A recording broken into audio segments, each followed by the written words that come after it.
Hey guys, I just wanted to share with you, as you're reading my blog today, I want to let you know about fish.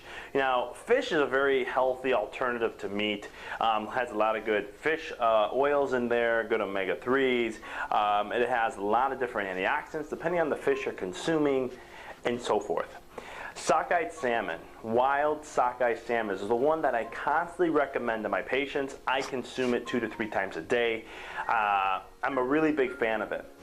I wanted to give you a quick warning about things that have been going on since March 2011. With Fukushima and the nuclear disaster that happened at the plants, there's been over 300 tons of nuclear waste being dumped into the Pacific Ocean every single day. Basically, if you consume Pacific fish whatsoever, wild, farmed, it doesn't matter. Stay away from it. It's extremely radioactive, and it's going to be and it has so much radiation that's going to affect you, and you're going to take that in, and it can increase chances of cancer, wreak havoc on your thyroid, and whole mess of stuff. But I don't want to instill fear in you. I want to tell you that there's still opportunities. I want you to be aware of the marketing thing that goes on with wild Atlantic salmon. If you ever see that, that's a lie.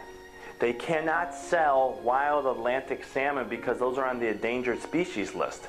And you can ask any marine biologist, they'll charge $5,000 for every time they see that on a menu for a restaurant or somewhere in the stores. So when you see that, it's farm raised and it's not wild. So if you can't have Pacific and you can't have wild Atlantic, what can you have? What am I consuming? Because I eat fish 2 to 3 times a week. There is Copper River fish that comes from Alaska, which is only about a month at a time it's available. You have the wild Alaskan salmon, which is perfectly fine because it stays in the lakes and fresh waters in Alaska, so that's another source that you can have. But you want to make sure it's wild. And then also the Coho River in Alaska too. So basically any salmon that comes from Alaska, you can go ahead and consume. That's going to be perfectly fine. It stays in fresh water, and it's actually very healthy, extremely healthy. Wild Alaskan sockeye salmon, I highly recommend.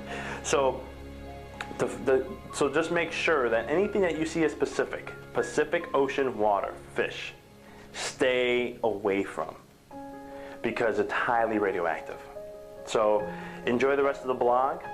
Until next time, be well, live well, the choice is yours.